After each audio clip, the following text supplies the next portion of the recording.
Hello, it's Jamie. We're going to talk about Module 4. In this here, we go over collective identity.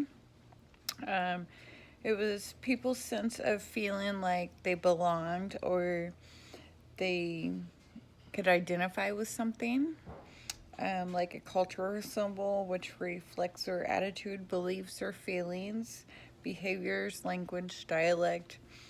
Um, this was a big part of our reading. This developed the experience a series of collective experiences.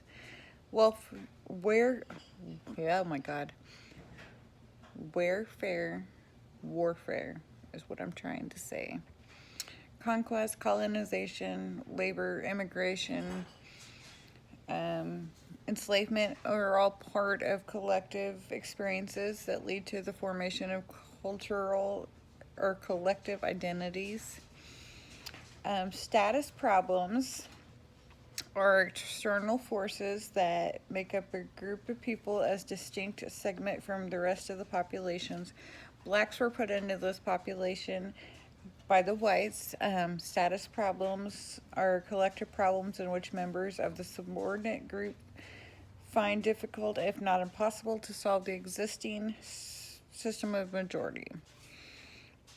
Um, this also includes involuntary incorporation into society, which was like forced into minority states, instrumental discrimination, denial of equal access to jobs or education, um, social subordination, residential and social segregation, expressive mistreatment with their culture and language.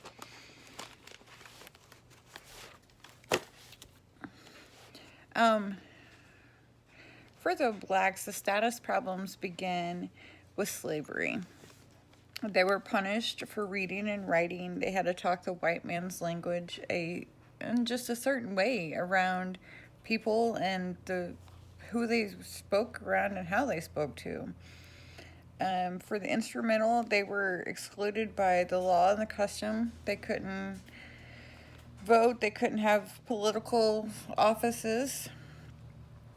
Um, For the social part of it, they were requiring slaves or just blacks to act in a certain way, like I said, to address the white men, white women, especially around them. They couldn't talk a certain direction, a certain way. Um, the expressive, when slaves were taken, they were forced to give up their beliefs, their values, their behavior. They all had to start adapting to the white culture. They also had to not speak their African dialect, which, where they came from in Africa was a very big thing. They could not practice anything they did over there. The slave owners believed that if they spoke any kind of African language at all, that they were trying to run and make a plot to either kill the owners or just get away.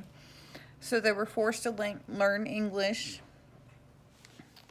We talked about the critical race theory, which Du Bois had a double consciousness, is what he was talking about, which was a sense of always looking at oneself through the eyes of others and measuring one's soul by the type of the world that looks in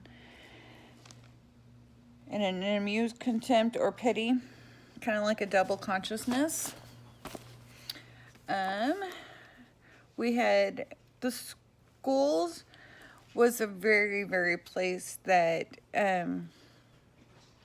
segregation really kind of began when blacks were allowed to go to school because everything was completely separated for them. And the black children were forced to learn everything about white culture, and growing up as a white child, learning the few things I've learned about black history. You don't learn the major things that happened in black history other than civil rights and, slavery and stuff like that. And so when it goes on to talk later on about the homeschooling, I really support that. We were talking about anti-blackness, which is a social construction as an embodied lived experience of social suffering and resistance. And slavery was over 200 years long. Education was not designed for the blacks at all. It was designed for the whites, and it was designed for European culture. Slavery also changed the story. It changed history. Afrocentric is education. As we were talking about the homeschooling, a family started this out, and it began with just a mother and a couple friends of hers talking. They decided that they had negative school environments, dissatisfaction with the academics, religious instruction. They could put their own religious beliefs on their spin.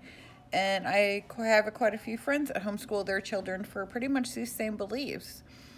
They feel that the school system has failed their children, and I really kind of have to agree with that. If I had time, I would do it myself.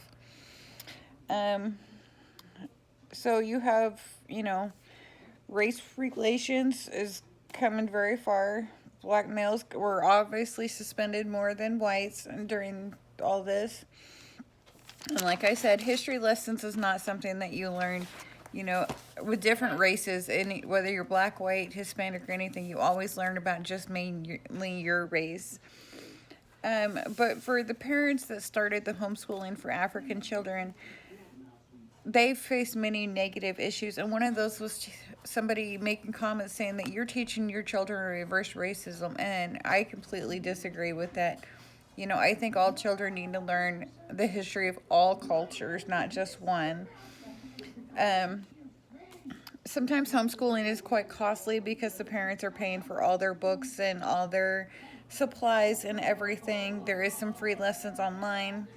And that kind of is concluding my thing. There's other things we talked about. So I kind of hope you enjoy my video. Thanks.